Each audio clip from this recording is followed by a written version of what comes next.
Okay, good afternoon, ladies and gentlemen. Welcome to Informatics 1B. We're actually going to start with a proper lecture today and new content specifically. So we're going to start with the concept of recursion. It's not hard, trust me, it's not hard. It just takes a bit of practice getting used to it. Just a few announcements, please. If you haven't booked a practical session, please book. Session 1 was full on Monday when I opened. So session 1 is full. So you got session 2 or 3 to book, but please book a session. So by Thursday, I can release which group and which session you're in, so we can start getting that sorted out. Make sure you upload your design by 9 o'clock. We are keeping the 9 o'clock time slot because of ComSci having a lecture at 9:20. It's an agreement I have with the ComSci lecturers that I never have a practical due while their class is running. As some students will skip their lecture to do the practical, which causes problems. So the practical is still due at 9 o'clock. But you have a week to do it, so you should have more than enough time. It's not like you can go around partying this anyway. We all are stuck at home generally, so you have plenty of time to practice. Things also, please, on Discord when you join, just change your nickname to your student number. It just makes it a bit easier for keeping track of who's doing what for the informatics one. The assistant roster is up on Eve if you want to see when the assistants are there to help. And please join the informatics 1B Discord so you can have access to your assistants when they're marking, if they're available for marking. But yeah, I'm trying to think of anything else I need to announce. I think that's about it. I think Ms. van der Westhuizen want to remind me if I've forgotten anything. Okay, so let's start today. Okay, oh yes, the recordings. I did tell the students that are here already. The recordings are available on YouTube, Blackboard, and Eve. However, the Eve recordings will only be there for a month, and then I delete them from Eve. So that's just because we don't have an infinite amount of space on Eve, so I'm not going to have large sets of recordings on Eve. I'm just having a problem uploading the tutorials from yesterday onto Eve because of the sizes, but they're already on YouTube, so you can watch it if you have missed it. But I'm working on getting those recordings onto Eve as well, so it uses up a bit less data on each of your side. Can we join the Discord server? Yes, you can. The link is on the Eve notice board. There's 2 Discord servers for the Academy. There's the Virtual Assistance Lab Discord server, and there's the Informatics 1B Discord server for you guys. I know there'll be a ComSci Discord server as well for those doing ComSci. So just join the Discord server. If you have questions, you can post it there to myself and Mr. van der Westhuizen. It's just a way of us communicating beyond using emails, which is sometimes a bit slow. One thing I would like everyone to do, if possible, how many of you actually changed your email address on Eve? Let me ask you that question quickly. You know, at the beginning of the year, you set up your Eve account. Did you change the email address? Or is it still pointing to your student account?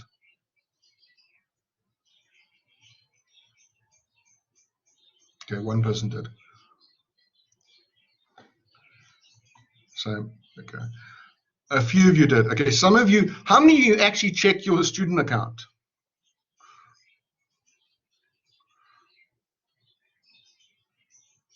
Okay, so there are some that actually check their student account. For those who don't check their student account, just make sure your email address on Eve is actually an email address you work with. Okay, so please make sure the Eve password, your Eve email address that you've got on the system is an actual one you check. What I mean like that, let me just log out and show you. Let me use my fake account.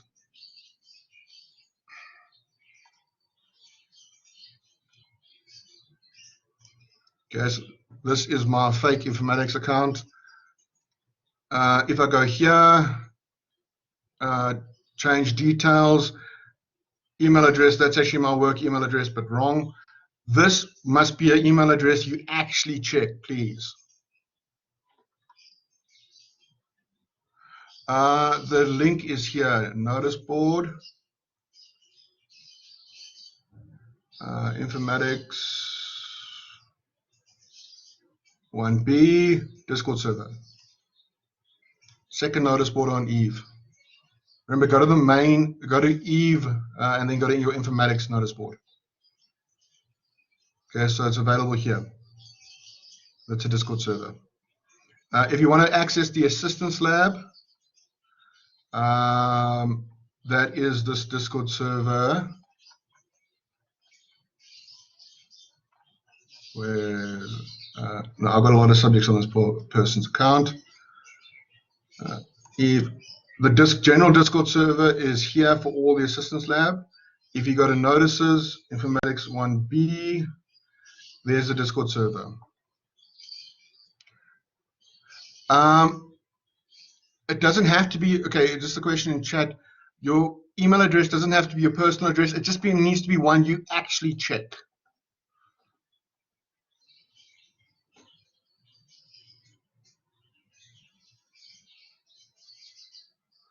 Unfortunately, the gentleman that is updating Eve is unavailable. The notices are, actually, they do appear in order.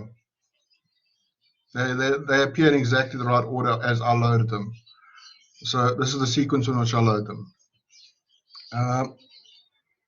But yeah, it doesn't have to be a personal. It just means it just must be an address that you actually do check.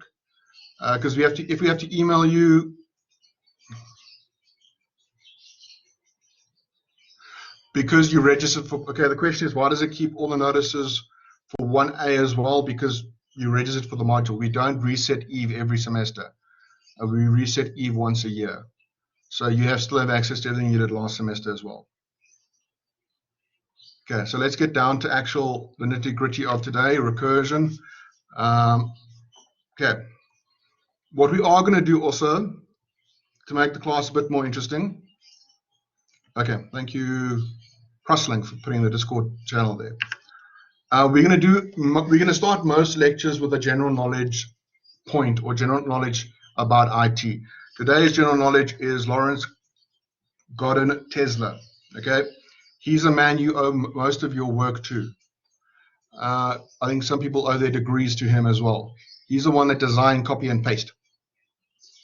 He developed the copy and paste concept and find and replace, which all of you make use of quite often. Okay, he's also he's identified as a father of the GUI. So he helped design the first graphics user interface. As you see, the quote by him is, he is mistakenly identified as the graphics user interface for Macintosh. However, paternity tests might expose me as one of the grandparents. So he's one of the founders in developing graphics user interfaces, and he developed the concept of copy and paste, or copy paste. So something that we all use on a constant basis, as CJ Crosslink just showed now by copying the Discord server link into the chat.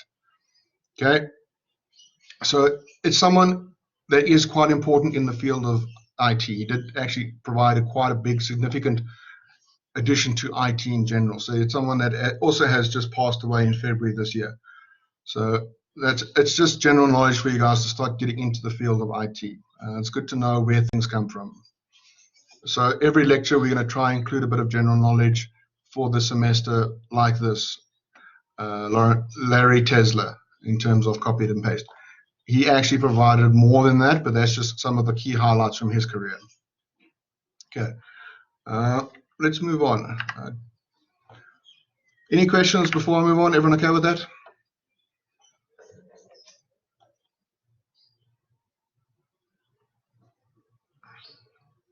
Okay, cool. Okay, so this is just to build up your guys' general knowledge of IT. IT is a very broad field. We're doing a drop in the ocean, so we want to try to broaden your perspectives of IT as a whole. So you guys all remember this fantastic drawing from first semester, sequence selection and repetition.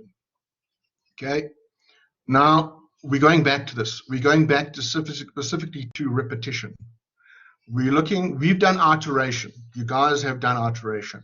For loops, while loops. I think you're a bit tired of for loops and while loops. But the building block of IT, it kind of goes everywhere. But there's another way of iteration, okay, known as recursion. And that's what we're going to focus on today. So iteration Is this a good example of iteration? Oh, yeah, iteration. Will this work?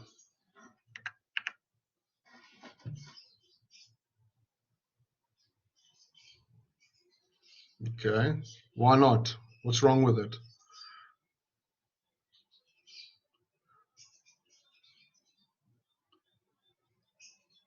Infinite loop, excellent, okay. Bad example. Is the value of counter ever changing? Or is it staying at 1 the whole time? Good, good, good. Okay. But can everyone identify this as iteration? It's a loop. Okay. Okay, so this is a loop. A bad loop, but a loop nonetheless. So we're going to look at introduce recursion. Not, of course, most of you are wondering what the hell this is. So we're going to look at a definition perspective. Recursion, a noun when the method calls itself.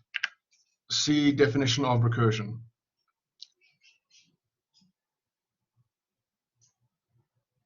Okay, so recursion is a noun with a method calling itself. See definition of recursion. Most of you are wondering what the hell I just meant by that. A method that calls itself, ladies and gentlemen, a method or function that calls itself. So inside the function, it's calling itself. So let's look at this example. This is recursion by definition, a method that calls itself.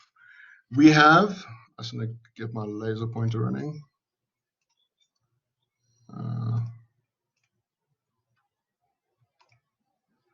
Okay.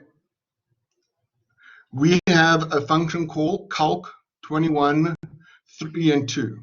Okay. Everyone can see that we're calling the function, right? So here's our function. Calculate x, y, and return an integer. Return y times x minus 1, y. So inside the function, we are calling the function by its name. That is the definition of recursion. Some of you might have done this by mistake with your place results. Now,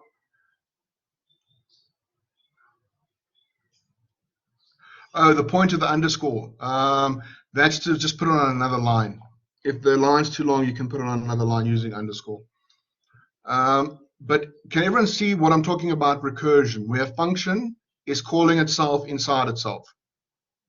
So inside calc C, we are calling calc C. Now, is this a good example? Does it meet the requirements of what we just read as what recursion is in terms of a method calling itself? Yes, it does. Not sure is a good answer. Okay, this has a fatal flaw. It is recursion, but just as we have this one being an infinite loop, it's still an infinite loop. Okay, there's no break here. I'm going to get more examples, don't stress. This lecture is long and we have 2 lectures on it. Okay, so this is a bad example. Okay, bad example. What we're going to look at is something like this. This is actual recursion. What it's doing doesn't really matter right now. It's more about what it's built out of. So within the function, we have the function name. We have a condition that will end. This is your end condition. I'll explain these terms in a few minutes.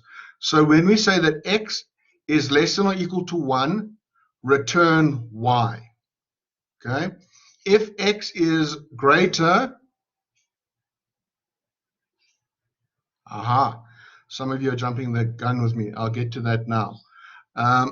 If x is greater, it will, if x is greater than 1, it will run this instruction.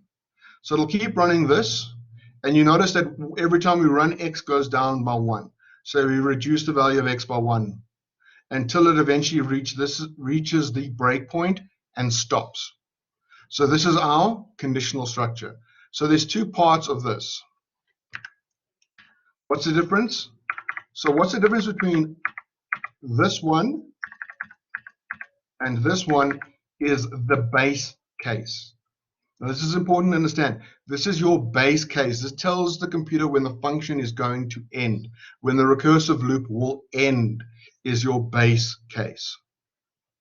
Okay, so that must say stop working, return an answer.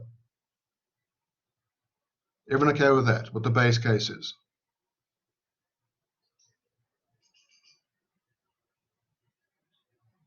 Okay, so it's the ending of the loop, correct? No, the condition will change depending on what you're doing. We'll get to the outcome of this just now. Right now, I just need you to understand the basics of what the base case is and how the recursive function is built up. The x equals 3 and the y equals 2. Yes, that's correct for this example.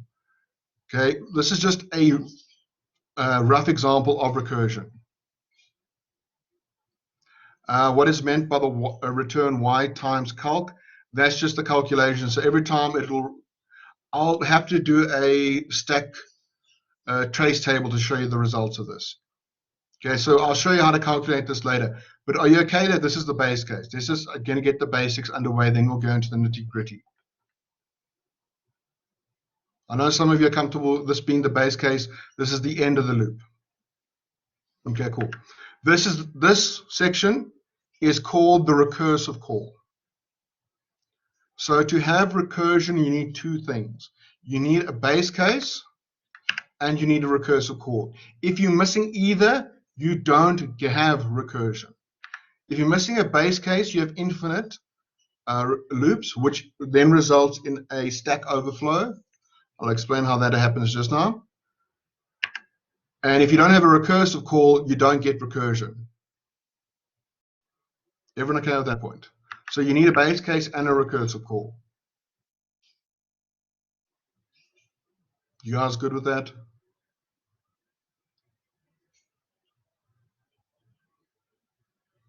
Okay. How these work, I'll explain slowly, but I want you guys to understand what I'm talking about. If I say a base case, what does that mean? What I mean? If I say a recursive call, what do I mean? Base case. Okay, actually, good question. What is the point of the base case? The base case is the end point of the loop. It tells the program when the function will stop running. A base case will say, here's the stopping point. Once you reach the base case, the recursion ends. Okay, so the base case tells you when the recursion will stop running.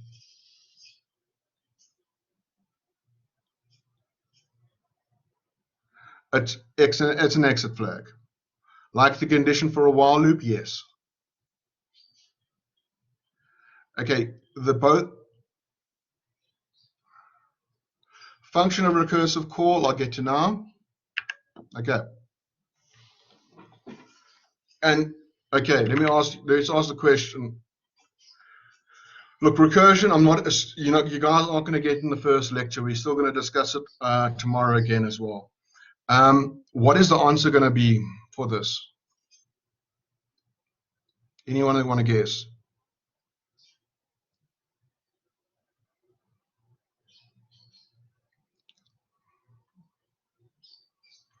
Let me just work it out quickly on paper while you guys are guessing.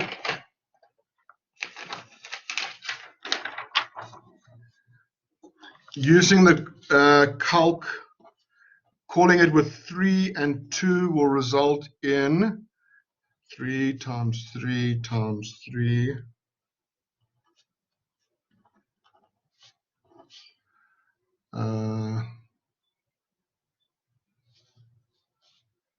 Right. We start at 2.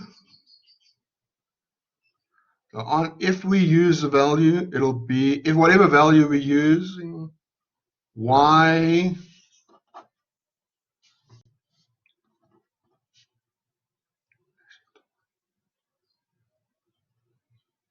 I think y squared, if not mistaken, or a minimum 6. How I got that, I'll explain in a few minutes, don't worry. What has what? Oh, yeah, it will actually be 9. Thinking about it now. How I got that, I'll explain. Don't worry. Right now, I just need you guys to be comfortable with the base case. This tells the program when to stop. The recursive call says run the function again. Okay, going back to the question that was asked earlier, what the function is, what's the purpose of the recursive call? It's to make the function run again.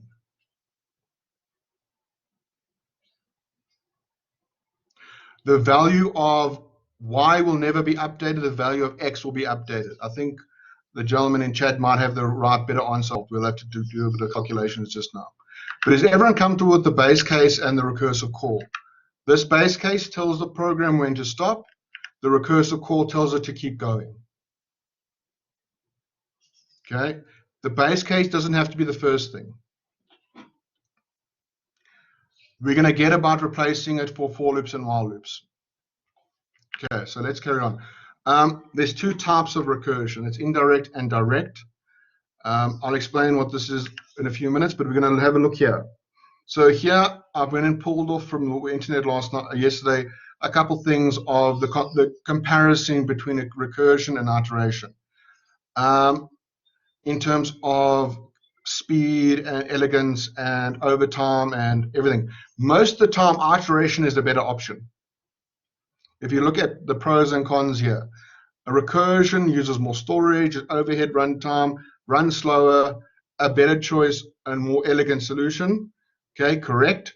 Iteration, less storage, less overhead, runs faster, but it's not as elegant.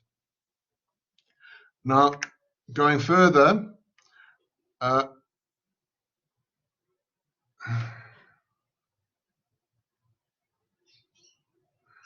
the sequence is important between base case and recursion. Not really. We'll get to variations of the sequence, how base case and recursive calls work. But here's something interesting, is that the fact that a recursive technique is define anything in terms of itself, exclusive statements, not all problems have recursive solutions. All problems can be solved iteratively, but not all things can be solved using recursion. And recursion is generally a worse option to go for simple programming. Okay, recursion has its place in code. You don't put it everywhere. You don't use it for everything. You don't replace your for loops with it. You don't replace your while loops for it. Okay, those have their reason. Recursion is used for more specific things. Now we're going to look at one example. So why recursion? Someone earlier mentioned factorial. So you guys would have done calculus or will be doing calculus, and you would have heard of the term factorial. How would I write code to write a factorial? What instructions would I give the program to run factorial using a for loop?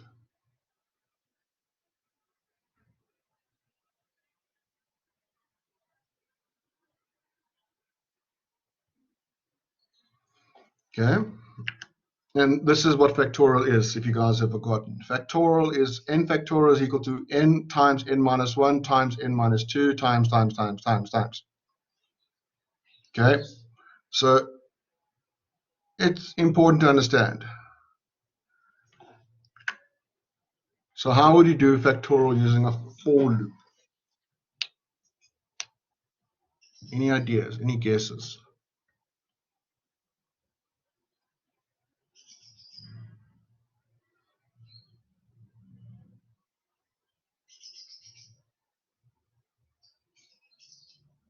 Okay, for loop with a step minus 1. Would that work?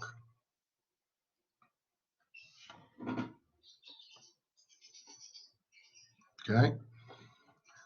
What I'm going to do is I'm going to run through the theory today, and then we'll do the practical tomorrow. Is everyone okay with that?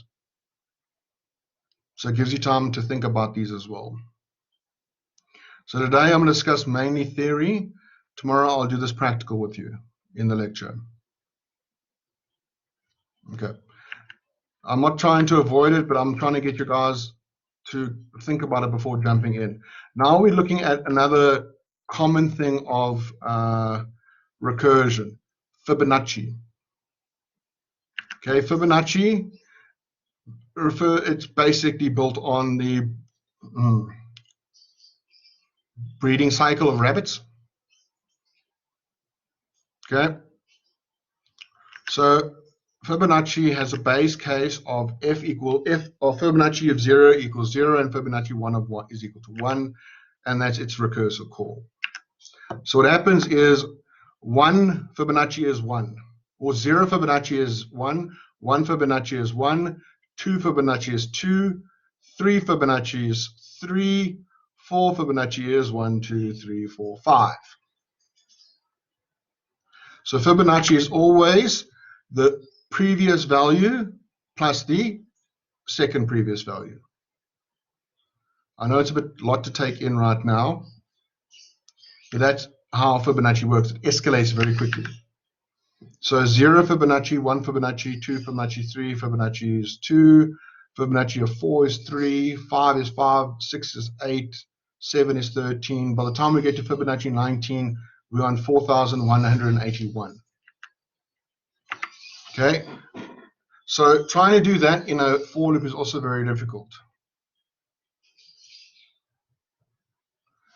Okay, so what I'm going to do now is I'm going to do, since I've covered most of the theory points, so let's start looking at doing some recursion. We're going to start with factorial. Okay, I'm going to cheat a little, not cheat, let me just open up Visual Studios.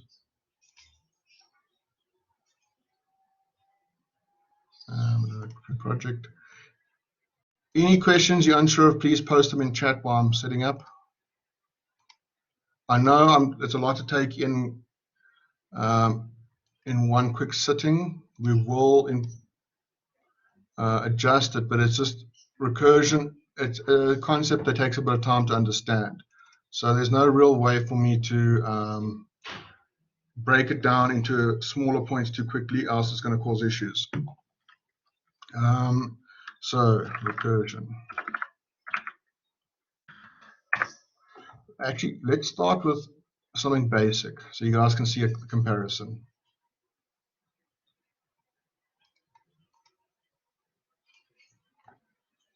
Okay. So let's have two things. Let's have a public function iteration value as integer. Okay, so I'm going to write Fibonacci is the golden ratio.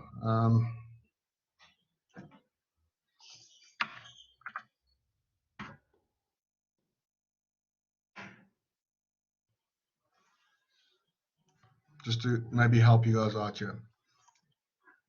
Fibonacci is named after an Italian dude.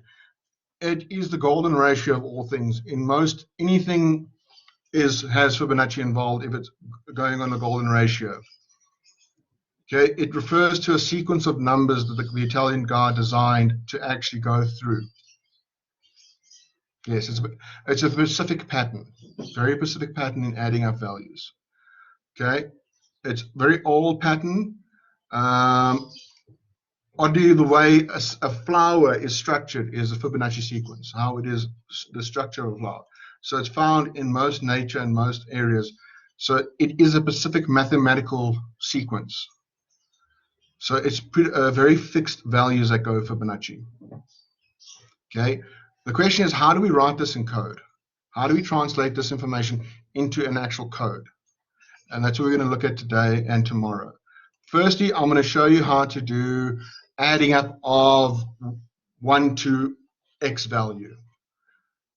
Okay, so if I get sum as integer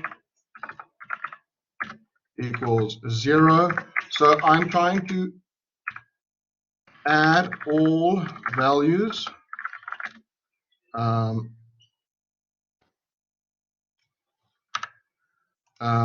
from 1 to n. Everyone okay with that? Okay. Yes, no? Okay, cool. Now, I'm going to do this first doing a for loop. Then I'm going to show you recursion. So you guys can start to see the difference. Then tomorrow, I'm going to show you more examples of how to use recursion.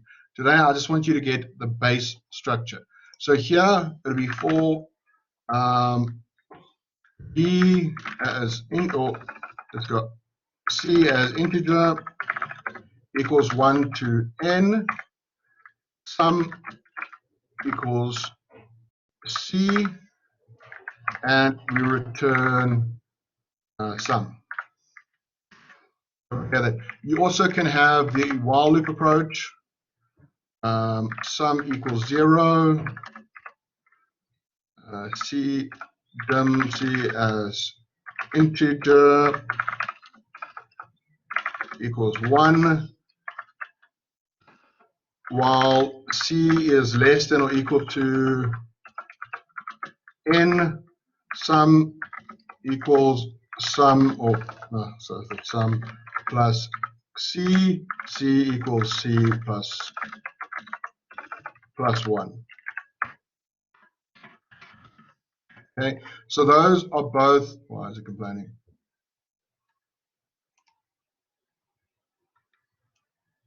D.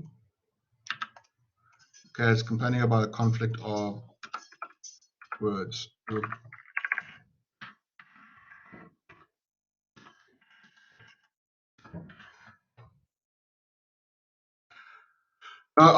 There's not two return statements. This will never function. So it'll either be this one or this one. You can't have two returns. It won't actually give you a solid answer because it'll stop at this point and kind of skip. What I'm trying to show you now is the two variations of iteration. So you've got your for loop approach and your while loop approach. So you would use one or the other. Just comment this out. So you'd use either the for loop or the while loop. You guys okay with that for iteration? I was going to keep track of time as well because it is only a few minutes left of the lecture. Now we have recursion. I think they're about the same in terms of efficiency. For loops are better equipped for sequences and a given endpoint and a starting point and endpoint. While loops are better for unknown. An example of that would be playing a game. While playing game, render graphics. Is there a limit to how many times it can render the graphics? Is there a limit to how long you can play? Not really. So that while loop will run while you have an unknown condition. For loops are better used when you have known conditions for start and end. But I don't want to go too technical today on that. So, but is everyone okay with what these are iteration? Ladies and gentlemen? Okay. Now let's do recursion, trying to do the exact same thing. Okay. Private function recursion n as integer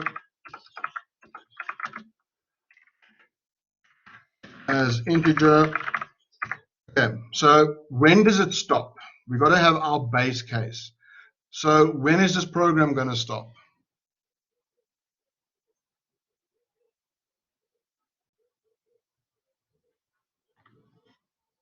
There, Mr. or Miss Levin. When n equals 1, that is when it stops. That is your base case. That's the only time you know what it is. Okay, if n equals 1, then return 1. Else. This is my base case. Because do I know the value of n?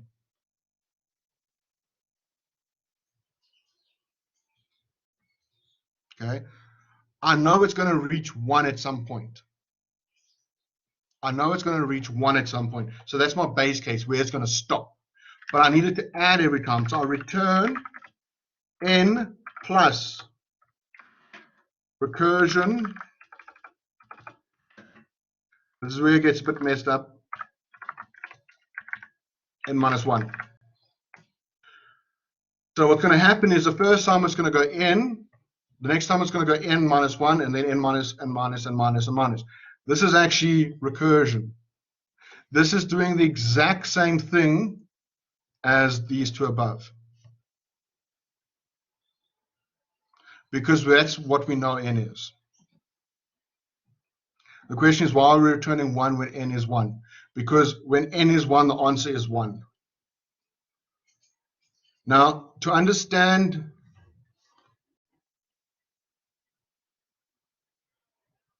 no, the whole point is not getting closer to 1, it's getting the sum.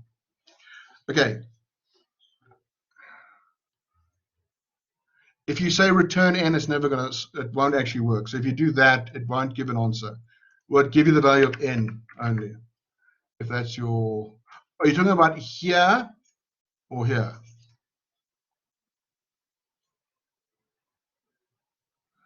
Okay. Base case. No, rather return 1, it's a known value. Okay. What's happening here is the most important thing. Okay. Okay, I can't keep up with all the questions as well. I'll come back to it. Let me just finish explaining this because we are going to run out of time. This is your base case. So here is our base case. And here is our recursive call. Okay. Reason it's a recursive call is I'm calling the function inside the function. That's the definition of recursion. The function or method is calling itself. Okay, that's what's happening. But you must understand the idea behind it. If I have a stack of plates, can I remove the plate from the bottom?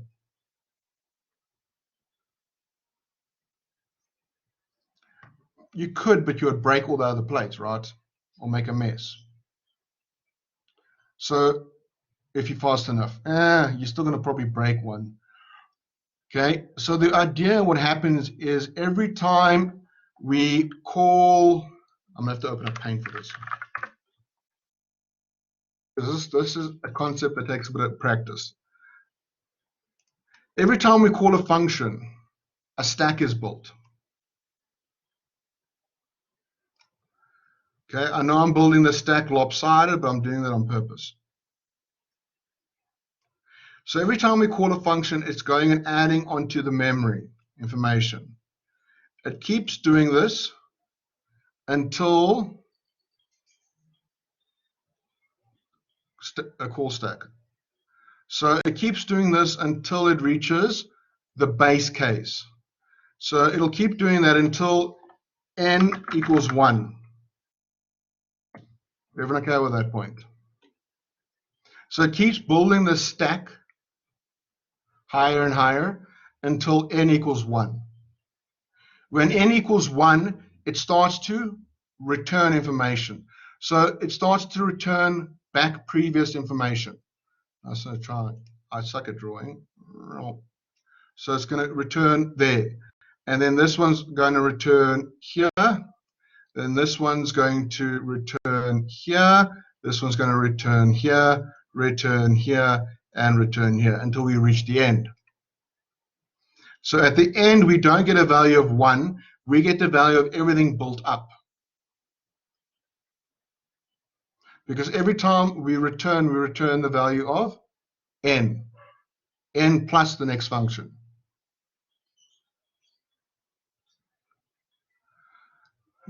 No, it's not step n, it's step minus 1. We keep going until it corresponds to the base case, correct? Okay, so say we started with 3, 4, 5, 6, I think 7. Let's say we started with n equals 7.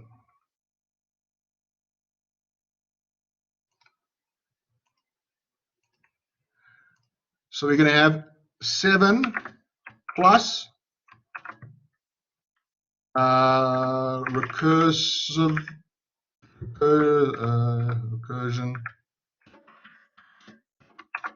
n minus, or 7 minus 1. Then we're going to get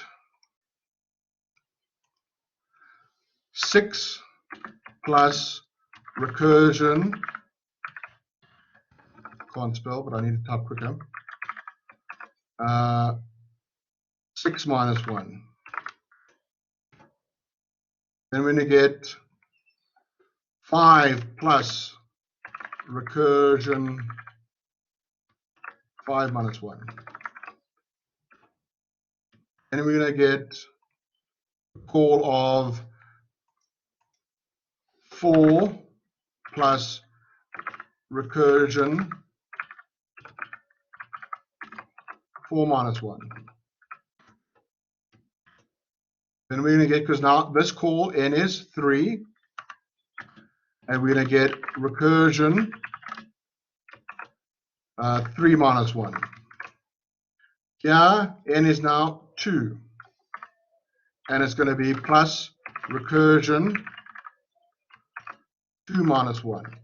And then we're going to get 1, and we get the answer of 1. Everyone kind of getting this idea? That every time it goes up, we are changing the value of n, because this is, let's just write this here, space.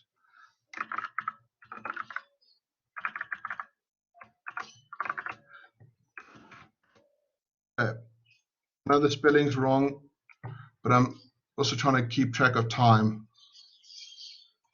But this will make more sense tomorrow when you do a bit more. So I call recursive 7. The first answer it gets is 7 plus recursion 7 minus 1, which 7 minus 1 gives us 6 plus 6 minus 1. 6 minus 1 gives us 5. That one gives us that one. That one gives us that one. And it slowly builds up. Okay?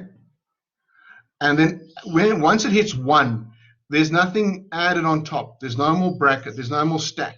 So now we're going to start removing the stacks. So now we can replace, I can't type there.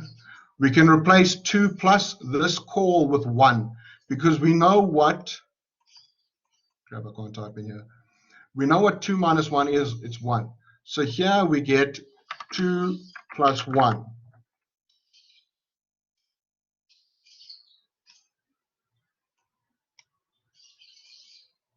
Okay, then we get 3 plus 2 plus 1. Then we get 4 plus 3 plus 2 plus 1. Then we get 5 plus 4 plus 3 plus 2 plus 1. Then we get 6 plus 5 plus 4 plus 3 plus 2 plus 1.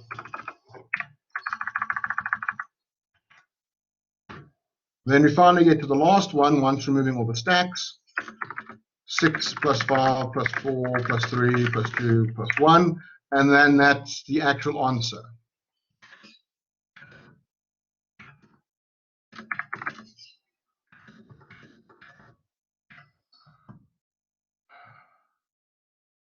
Okay. This is a very bad example because I'm just increasing it by 1. When we do the examples tomorrow with Fibonacci and factorial, it'll make a lot more sense why we're doing recursion. Okay, but that's what happens. That is a stack of information flowing up for recursion. And that's, I think, it for today, ladies and gentlemen. Any other questions?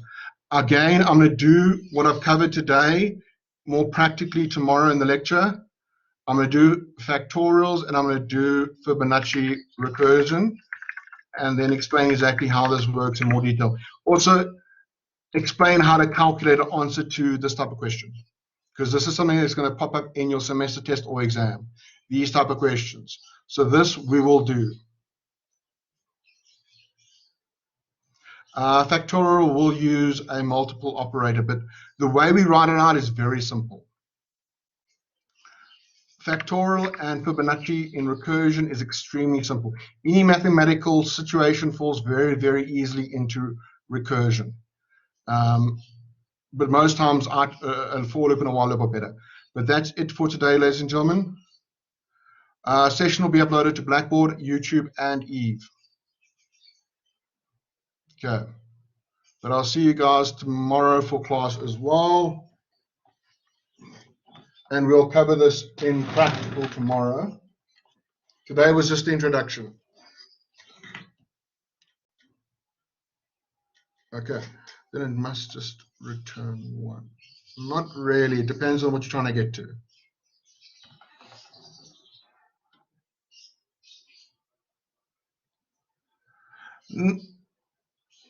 Channel question.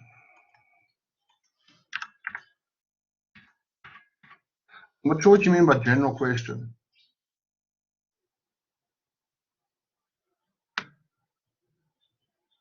General questions, we must find answers ourselves. If n is 1, it'll just turn 1. Okay, never mind. Okay, I'm going to stop the recording now so it doesn't